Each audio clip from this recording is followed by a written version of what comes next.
mahad celinayaa shir ballaaran oo halkan ka dhacay oo laba geesood ahaa ismaamulka Soomaalida ee Itoobiya degmada Gaashaamo madaxdeeda amniga iyo kuwa maamulba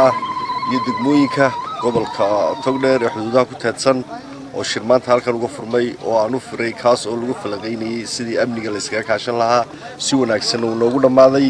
waxaan leeyahay inta ay ka badan bay la sii xoojiyo ayaan ku dadaalaynaa halkaas oo maanta la isugu yimid degmada Duruqsi laga wada hadlayay amniga iyo sidii loo xoojin lahaa saaxiibtinimada labada dawladoodba taa waanu isla garanay waanu isla qaadanay dhamaantood in la xoojiyo amniga iyo saaxiibtinimadaba waxaanu halkan anaguna la nimi koox ahaan suugaan fureesha oo aanu imika qaarkeed gudbinay shirka dambe ee ka dhici doona Gaashaamo insha Allah aanu ku tagi doono anagoo kooxda qaranka waxa kamid ah ummadda reer Soomaaliland ummadii hay Soomaaliland ilaa nabi aadan iyo intii ka dambeysay baan inagoo laba dawladooda asxaabtu haajirtadan Itoobiya saarahay